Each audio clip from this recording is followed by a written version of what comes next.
ये जो क्लासेस लगेगी वो एनसीईआरटी कंप्लीट करने के लिए अप टू एनसीईआरटी पूरे टॉपिक करेंगे हम लोग पूरे न्यूमेरिकल के साथ, और इसके बाद एनसीईआरटी का एक भी क्वेश्चन नहीं छूटेगा। तो स्टार्ट करते हैं टॉपिक इलेक्ट्रोस्टैटिक्स। सबसे पहले देखते हैं इलेक्ट्रोस्टैटिक्स होता क्या है। तो इलेक्ट्रोस्टैटिक्स जो होता है उसमें हम लोग क्या पढ़ते हैं कि इलेक्ट्रोस्टैटिक्स में हम लोग deal with the study of force, field, potential arising from static charge. मतलब इसमें दो वर्ड हैं, एक है इलेक्ट्रो जिसका मतलब होता है चार्ज, और दूसरा होता है स्टैटिक्स। स्टैटिक्स का मतलब होता है रेस्ट। ठीक है, तो इलेक्ट्रोस्टैटिक्स क्या होता है? इलेक्ट्रोस्टैटिक्स फिजिक्स का ऐसा ब्रांच होता है जिसमें हम लोग इलेक्ट्रिक चार्ज को रेस्ट में पढ़ रहे होते हैं। तो जो पहला वर्ड दिख रहा है हम लोग के पास वो है चार्ज। ये चार्ज क्या होता है इसके बारे में समझते हैं, चार्ज क्या है। ठीक है, तो चार्ज क्या होता है, चार्ज का डिटेल पढ़ते हैं हम लोग। तो इलेक्ट्रिक चार्ज क्या होता है, तो इसके लिए सबसे पहला जो वर्ड निकल करके आएगा हम लोग के पास वो होगा थेल्स का। थेल्स जो थे वो एक फिलोसोफर थे, और उन्होंने जो सबसे पहले चार्ज का जो रिकॉर्ड मिलता है, चार्ज के बारे में जो सबसे पहला डेमोन्स्ट्रेशन मिलता है उनके द्वारा दिया जाता है। ठीक है, तो वो क्या कहते हैं कि उन्होंने क्या देखा कि एम्बर एक प्रकार का पत्थर होता है। ठीक है, इस पत्थर को जब सिल्क में रब करते हैं तो इसके पास टेंडेंसी हो जाती है दूसरे ऑब्जेक्ट को अट्रैक्ट करने के लिए, और हम लोग एम्बर को एक और नाम से जानते हैं जिसको कहते हैं इलेक्ट्रॉन। ठीक है, और इस हिसाब से थेल्स ने सबसे पहला वर्ड इलेक्ट्रॉन यानी कि एम्बर वर्ड यूज़ किया था किसके लिए? चार्ज के लिए। ठीक है, तो देखते हैं तो क्या यूज़ किया था उन्होंने? Electron which means amber.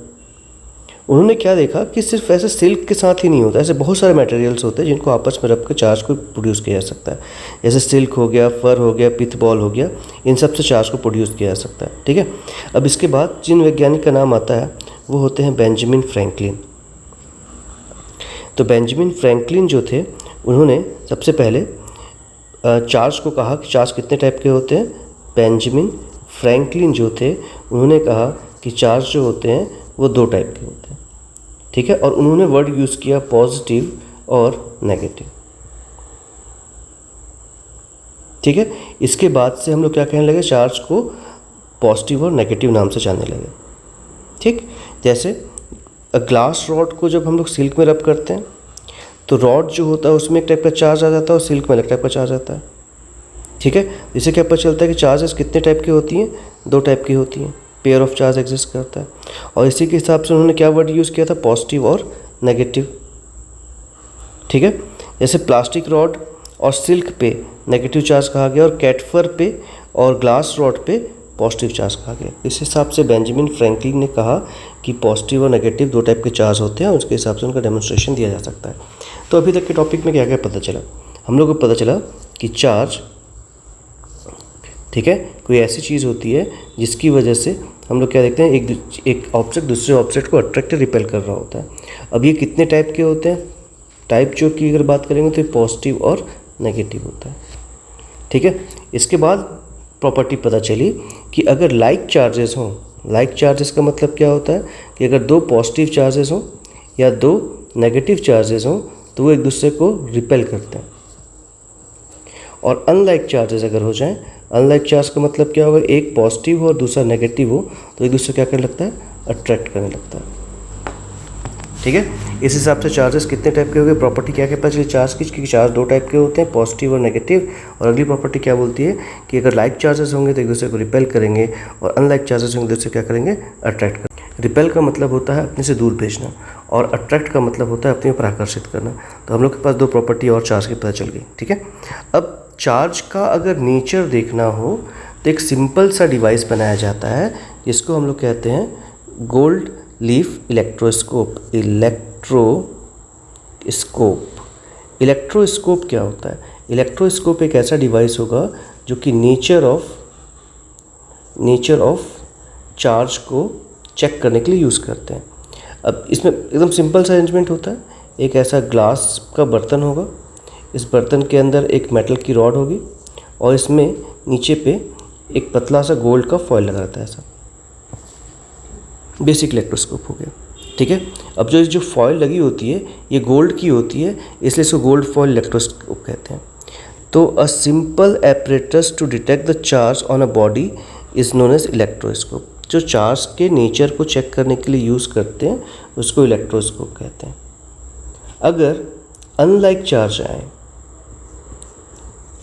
Charge हो तो ये जो गोल्ड फॉयल होगा वो आपस में चिपक जाएगा, और अगर लाइक चार्ज हो जाए इसी के जैसा हो जाए तो वो दूर चला जाएगा। दूर चले जाने को कहा है डाइवर्स हो जाएगा। ठीक है, तो हम लोग के पास क्या पता चला कि एक ऐसा डिवाइस यूज़ कर सकते हैं जो चार्ज के नेचर को नाप सकता है, और उसको हम लोग क्या नाम देते हैं, इलेक्ट्रोस्कोप। अब आता है कि चार्जिंग कैसे की जा सकती है, चार्जिंग आखिर होता क्यों है, या चार्जिंग का मेथड क्या क्या हो सकता है। तो चार्जिंग की हम लोग 3 मेथड बना सकते हैं। पहला होता है फ्रिक्शन,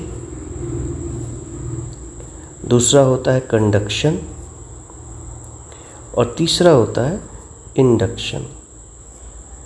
इन 3 मेथड से चार्जिंग की जा सकती है। तो पहला मेथड देखते हैं। पहला मेथड क्या है, फ्रिक्शन। फ्रिक्शन से किसी ऑब्जेक्ट को कैसे चार्ज किया जा सकता है। तो हम लोग क्या देखते हैं कि मेरे पास जो मटेरियल होगा, आसपास में जितने भी मटेरियल देख रहे हैं हम लोग, उनको हम लोग 2 कैटेगरी में बांट सकते हैं। एक मटेरियल जिसका वर्क फंक्शन जो होगा वो लो होगा, और एक मटेरियल जिसका वर्क फंक्शन जो होगा वो हाई होगा। अब एक नया टर्म यहाँ पर निकल कर के आ रहा है, वर्क फंक्शन। क्या समझना है हम लोग को, वर्क फंक्शन क्या होता है। ठीक है, तो वर्क फंक्शन क्या होता है, किसी भी मेटल के सरफेस में से इलेक्ट्रॉन को निकालने के लिए जितना वर्क करना पड़ेगा उसको वर्क फंक्शन कहते हैं। ठीक है, तो वर्क फंक्शन क्या होता है, वर्क फंक्शन होगा minimum work done to remove electron from the surface of a metal. किसी मेटल के सरफेस से इलेक्ट्रॉन को निकालने के लिए जितना वर्क करना पड़ता है उसको वर्क फंक्शन कहते हैं। वर्क फंक्शन लो हो सकता है और वर्क फंक्शन हाई हो सकता है। तो जब 2 ऑब्जेक्ट को आपस में रब करते हैं, एक जिसका वर्क फंक्शन लो है और दूसरा जिसका वर्क फंक्शन हाई है, तो इलेक्ट्रॉन का ट्रांसफ़र होता है। किसका ट्रांसफ़र होता है, इलेक्ट्रॉन का ट्रांसफ़र होता है। और इस इलेक्ट्रॉन के ट्रांसफ़र की वजह से हम लोग क्या देखते हैं, चार्ज डेवलप होता है। अब इलेक्ट्रॉन का ट्रांसफ़र कहाँ से कहाँ होता है, तो L for low, L for loose. तो जिसका वर्क फंक्शन लो होता है वो इलेक्ट्रॉन को लूज़ करता है, और जिसका वर्क फंक्शन हाई होता है वो इलेक्ट्रॉन को गेन करता है। तो जिसकी वजह से चार्जिंग डेवलप होती है। तो इसको कहते हैं हम लोग इलेक्ट्रॉनिक थ्योरी ऑफ चार्जिंग। इसके हिसाब से क्या बताते हैं हम लोग कि मेरे पास 2 टाइप के मटेरियल होंगे, एक जिसका वर्क फंक्शन जो होगा वो हाई होगा, दूसरा जिसका वर्क फंक्शन जो होगा वो लो होगा, और इलेक्ट्रॉन का जो ट्रांसफ़र होगा वो हमेशा लो वर्क फंक्शन से हाई वर्क फंक्शन की ओर होता है, जिसकी वजह से लो वर्क फंक्शन वाला पॉजिटिवली चार्ज हो जाता है और हाई वर्क फंक्शन वाला नेगेटिवली चार्ज हो जाता है। ठीक है, तो इस हिसाब से हम लोग समझ सकते हैं चार्जिंग का पहला मेथड फ्रिक्शन हो गया। दूसरा जो मेथड होता है, दूसरे मेथड को कहते हैं हम लोग कंडक्शन। कंडक्शन होने के लिए कंडक्टर का होना जरूरी है। कंडक्टर क्या होते हैं, वे सारे मटेरियल जिसमें से चार्ज ईजिली ट्रांसफ़र हो सकती है उसको कंडक्टर कहते हैं। अगर हम लोग ध्यान से समझेंगे तो पिछले क्लासेस में भी हम लोग पढ़ चुके हैं कंडक्टर क्या होता है। फॉर एग्जांपल जितने भी मेटल्स होते हैं वो कंडक्टर होते हैं। बेस्ट नोन कंडक्टर जो है वो है सिल्वर, इसके बाद है कॉपर, उसके बाद है एल्यूमिनियम। तो ये क्या हो जाएंगे, बेस्ट नोन कंडक्टर हो जाएंगे। कंडक्टर की टेंडेंसी क्या होती है कि वो चार्ज को एक जगह से दूसरी जगह ट्रांसफ़र कर सकता है। फॉर एग्जांपल मान लीजिए कि मेरे पास एक ये स्फीयर है, दूसरा स्फीयर है, और इन दोनों को हम लोग किसी कंडक्टर से कनेक्ट कर दिए। ठीक है, यहाँ पर इलेक्ट्रॉन एक्सिस में था इसलिए यहाँ पर नेगेटिव चार्ज था, और यहाँ पर इलेक्ट्रॉन नहीं था, मतलब ये मान लेते हैं कि न्यूट्रल है। तो इलेक्ट्रॉन का जो ट्रांसफ़र हो जाएगा वो इस कंडक्टर के थ्रू इसमें आ जाएगा, धीरे धीरे ये भी नेगेटिव चार्ज हो जाएगा। तो ये भी नेगेटिव था, ये भी नेगेटिव हो जाएगा। तो कंडक्शन की वजह से लाइक चार्ज डेवलप होता है, और लाइक चार्ज की वजह से ये एक दूसरे क्या करेंगे, रिपल्सन करेंगे।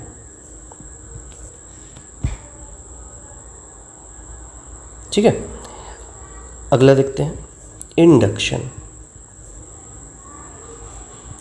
इंडक्शन में क्या होता है कि एक मेटलिक स्फीयर के बगल में दूसरा मेटलिक स्फीयर सिर्फ प्लेस कर देते हैं।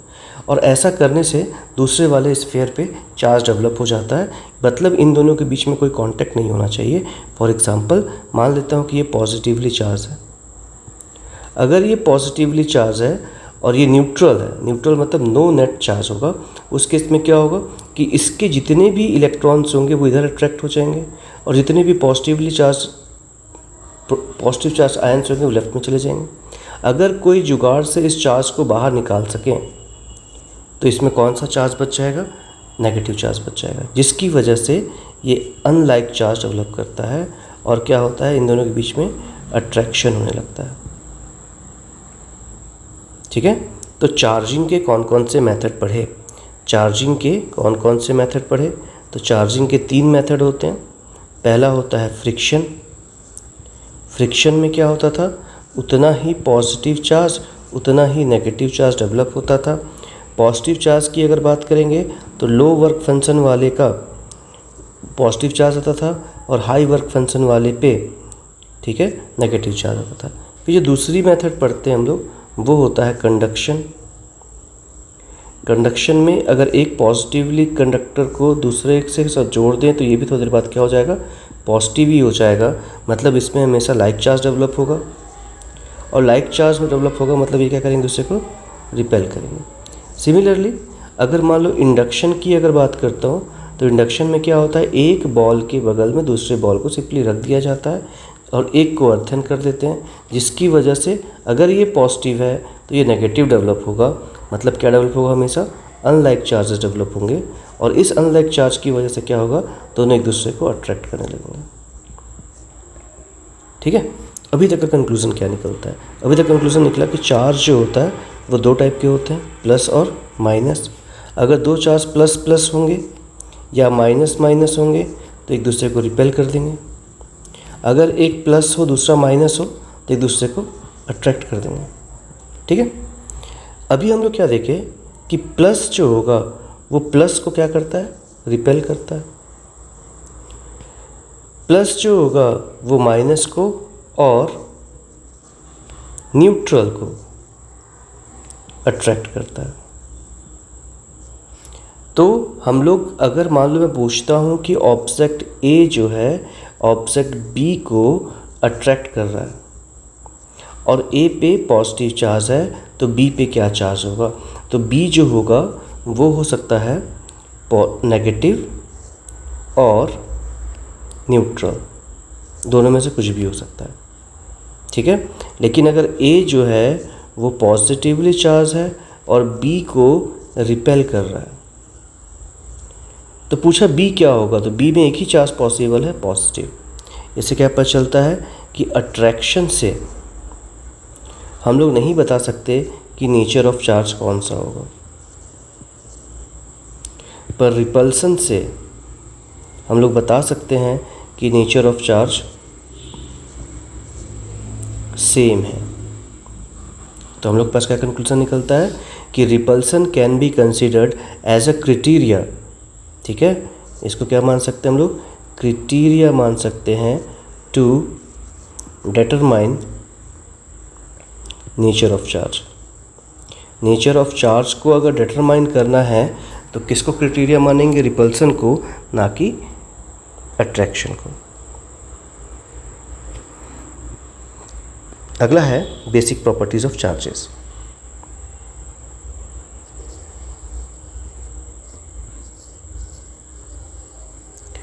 बेसिक प्रॉपर्टीज ऑफ चार्जेस में हम लोग 3 प्रॉपर्टीज पढ़ेंगे। पहला होगा एडिटिविटी, ठीक है, दूसरा हो जाएगा कंजर्वेशन और तीसरा हो जाएगा क्वांटाइजेशन। तो कुल मिलाकर कितनी प्रॉपर्टीज़ पढ़नी है, एडिटिविटी, कंजर्वेशन और क्वांटाइजेशन। तो पहला दिया हुआ है एडिटिविटी प्रॉपर्टी क्या कहता है। तो एडिटिविटी प्रॉपर्टी बिल्कुल सिंपल है कि एडिटिविटी प्रॉपर्टी कहता है कि चार्ज को हम लोग सिंपल अलजेब्रा यूज़ करके ऐड और सब्ट्रैक्ट कर सकते हैं। जैसे सिंपल ऐड और सब्ट्रैक्ट करते थे, ऐसा क्यों पॉसिबल हो पाता है, क्योंकि ये एक स्केलर क्वांटिटी, चार्ज एक स्केलर क्वांटिटी है, इसलिए वो एडिटिविटी प्रॉपर्टी शो करता है। ठीक है, तो चार्ज को एक रियल नंबर के जैसा ऐड और सब्ट्रैक्ट किया जा सकता है। इसी प्रॉपर्टी को एडिटिविटी प्रॉपर्टी कहते हैं। ठीक है, इसी में क्या बोलता है कि इसको समझ सकते हैं, if a system contains 2 point charges Q1 and Q2, the total charge of the system obtained by simply adding the algebraically Q1 and Q1 और Q2 को जोड़ देते simply, that is charge added up like real number, they are scalar like mass and body। तो वही scalar quantity, इसलिए इसको simply add और subtract किया जा सकता है। जो टोटल चार्ज की वैल्यू जो होगी वो क्या होगी, Q1 plus Q2 plus Q3 simply add करने पर मिल जाएगा। ठीक है, नेक्स्ट है conservation of charge. Conservation of charge क्या कहता है कि जितना चार्ज जो था किसी सिस्टम का वो हमेशा और हमेशा सेम रहता है, उसमें कोई चेंजेस नहीं आता।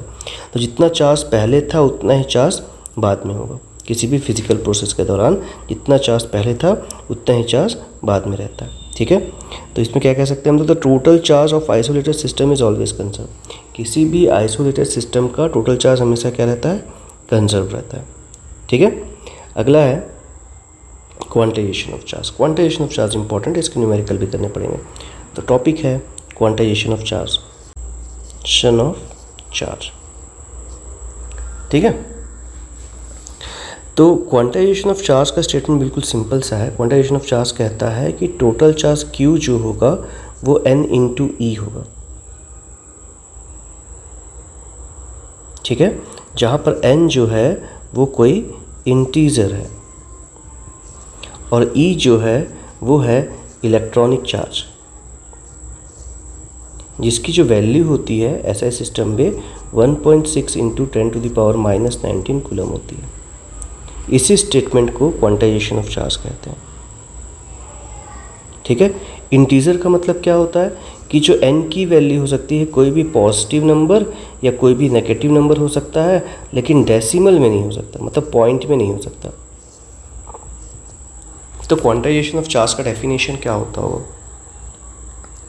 ठीक है, कि किसी भी सिस्टम का जो टोटल चार्ज होगा वो क्या होगा, इलेक्ट्रॉनिक चार्ज का इंटीग्रल नंबर मल्टीपल होगा।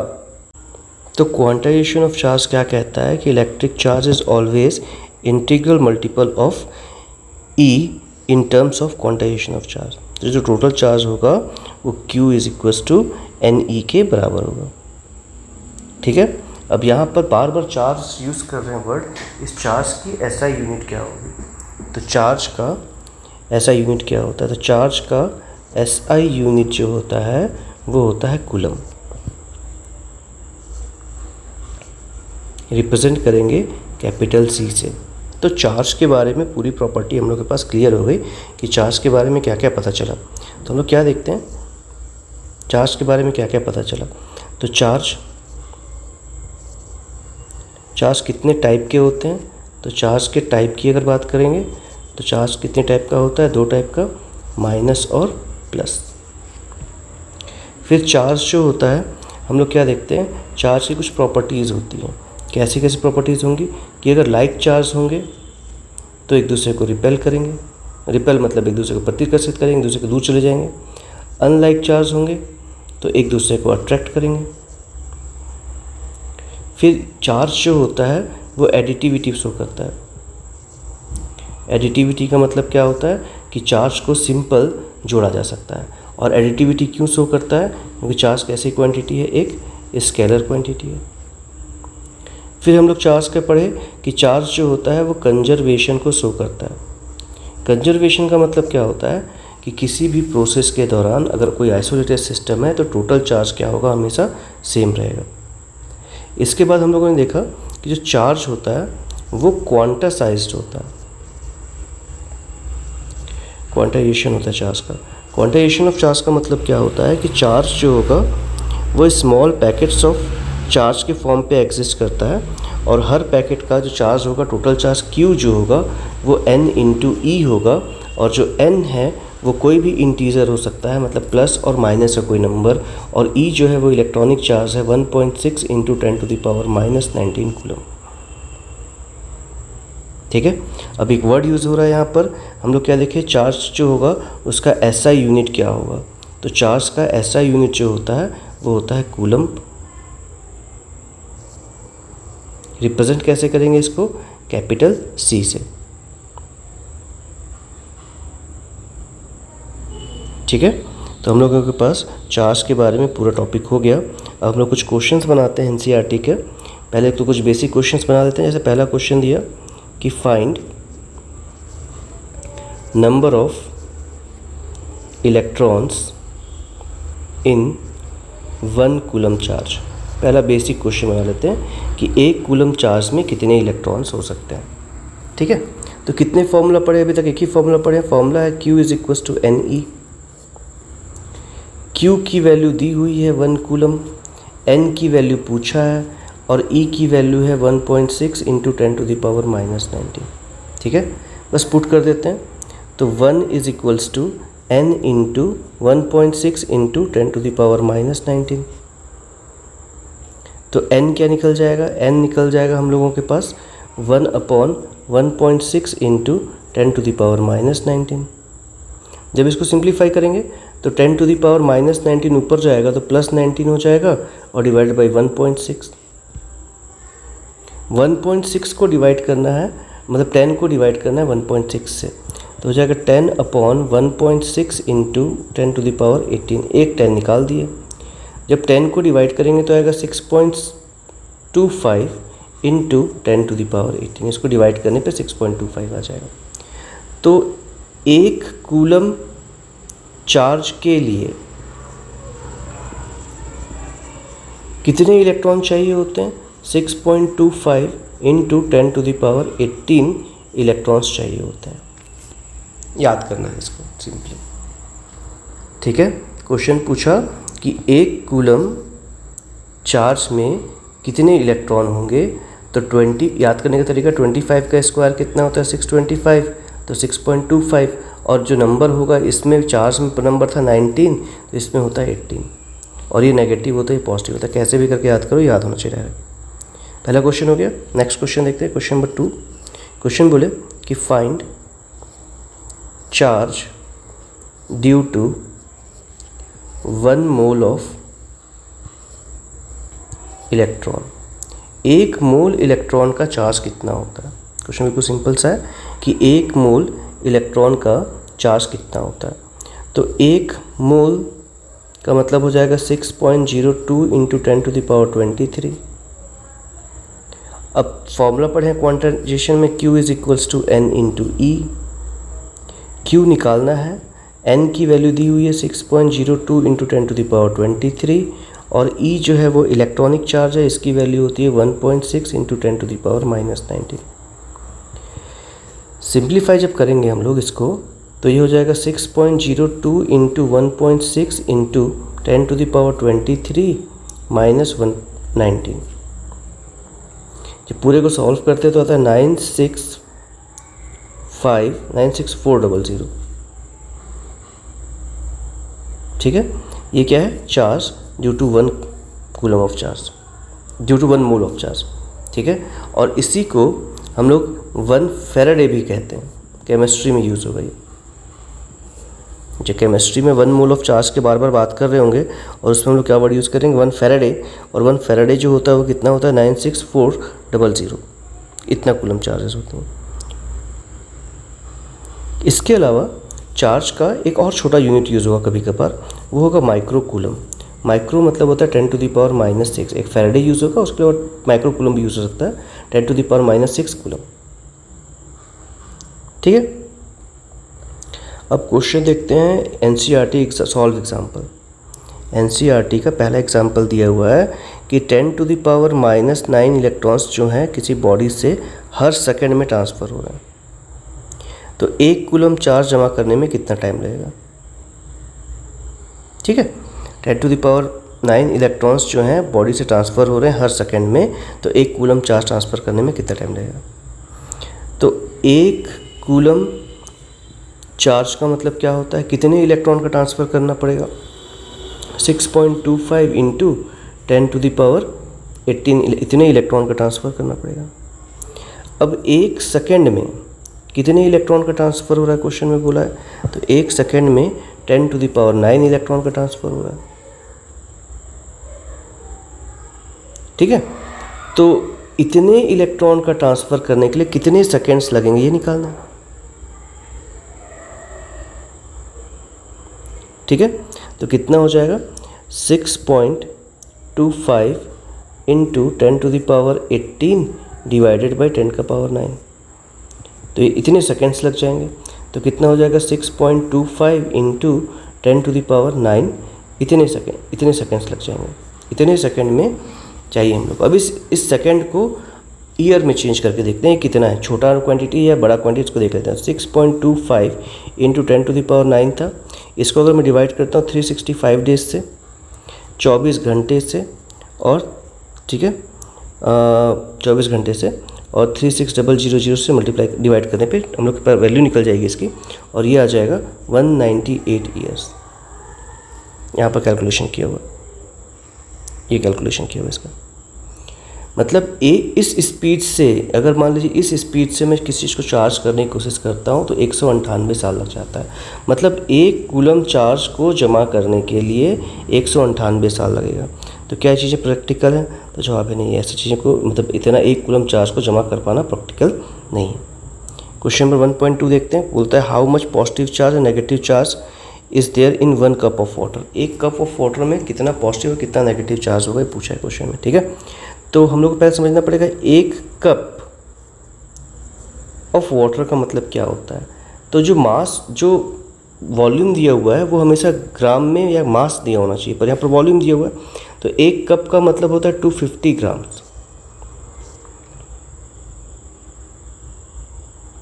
ठीक है, अब क्वेश्चन में 1 कप था, इस 1 कप को समझ सकते हैं 250 ग्राम्स। अब क्वेश्चन को बना सकते हैं। तो मेरे को निकालना पड़ेगा कि नंबर ऑफ़ मोल्स कितने होते हैं। तो नंबर ऑफ मोल्स का फॉर्मूला होता है given mass upon molar mass. Question में क्या दिया हुआ है, गिवन मास कितना हो गया 1 कप मतलब 250, और मोलर मास वाटर का निकालना है ना। तो वाटर का मोलर मास कितना हो जाएगा, यहाँ पर निकाल के भी दिया होगा 18 ग्राम। 18 ग्राम कैसे, वाटर का हाइड्रोजन का हो गया 1, H2O है, तो हाइड्रोजन का हो जाएगा 1, कितने हैं 2, प्लस ऑक्सीजन का होता है 16 और 2 18। तो डायरेक्टली लिखता हूँ 18। तो नंबर ऑफ मोल्स कितने निकल जाएंगे 250 अपॉन 18। ये हो गया नंबर ऑफ मोल्स। अब एक H2O में कितने इलेक्ट्रॉन हैं इसको गिन लेता हूँ। तो हाइड्रोजन के 2 और ऑक्सीजन के 8, तो टोटल नंबर ऑफ इलेक्ट्रॉन कितने हो गए 10। तो टोटल नंबर ऑफ इलेक्ट्रॉन्स कितने हो जाएंगे, total number of electrons, total electrons कितने हो जाएंगे, इतने मोल्स थे, एक में 10 है, तो टोटल कितने हो जाएंगे, टोटल नंबर ऑफ इलेक्ट्रॉन हो जाएंगे 2500 अपॉन 18। इतने मोल्स इलेक्ट्रॉन हो जाएंगे। अब क्वांटाइजेशन क्या कहता है, Q is equals to NE। ठीक है, N इतने मोल्स हैं मतलब 2500 अपॉन 18। मोल्स का मतलब हो गया 6.02 इंटू 10⁻23, और E की वैल्यू हो जाएगी 1.6 इंटू 10⁻−19। जब सबको पुट करके सॉल्व करेंगे तो आंसर आ जा रहा है 1.34 इंटू 10⁻7 कूलम। ठीक है, तो हम लोग के पास क्या निकल गया, नंबर ऑफ इलेक्ट्रॉन्स निकाले पहले, मतलब N निकाल लिए पहले, N को E से इंटू कर दिया, तो मेरे पास निकल सकता है कि टोटल चार्ज कितना होगा 1 कप ऑफ वाटर पे। फिर से देख लेते हैं बस क्वेश्चन को, सिंपल सा क्वेश्चन है। क्वेश्चन में पूछा था कि total number of electrons, total number of charge कितना होगा 1 कूलम चार्ज में, 1 कप ऑफ वाटर पे। तो नंबर ऑफ मोल्स निकालने के लिए फॉर्मूला होता है given mass upon molar mass. Given mass question में कितना दिया 250 ग्राम, 1 कप मतलब 250 ग्राम हो गया, इसको 250 ग्राम पुट कर दिए। फिर मोलर मास होता है 18, यहाँ निकाल के देखें, दोनों को डिवाइड करने पे नंबर ऑफ मोल्स मिल जाएगा। अब नंबर ऑफ मोल्स निकल गए, ये number of moles of hydrogen, number of moles of H2O है। मेरे को number of moles of electrons चाहिए थे। तो एक H2O में कितने इलेक्ट्रॉन होते हैं, तो हाइड्रोजन में 1 होता है, 2 हाइड्रोजन हो गए इसलिए 2 ले लिया। हाइड्रोजन का एटॉमिक नंबर 8 है, तो 8 और 2 10 हो गए। तो टोटल नंबर ऑफ इलेक्ट्रॉन्स कितने हो जाएंगे, इतने में 1 में 10 है तो इतने में कितना होगा, इंटू कर दिया, तो 2500 अपॉन 18 हो गया। अब Q का फॉर्मूला क्या होता है, N इंटू E। N की वैल्यू कितनी निकली है 2500 अपॉन 18, और ई की वैल्यू होती है 1.6 इंटू 10⁻⁻19 और इसके अलावा ये 6.02 इंटू 10⁻23 ये 1 मोल की वैल्यू है। सब सब्स्टिट्यूट करेंगे तो हम लोगों के पास वैल्यू निकलेगी 1.34 इंटू 10⁻7 कूलम। तो इलेक्ट्रोस्टैटिक्स का फर्स्ट पार्ट हो गया, इसको हम लोग 3 पार्ट में पढ़ेंगे, ठीक है। तो फर्स्ट पार्ट कंप्लीट होता है। Thank you.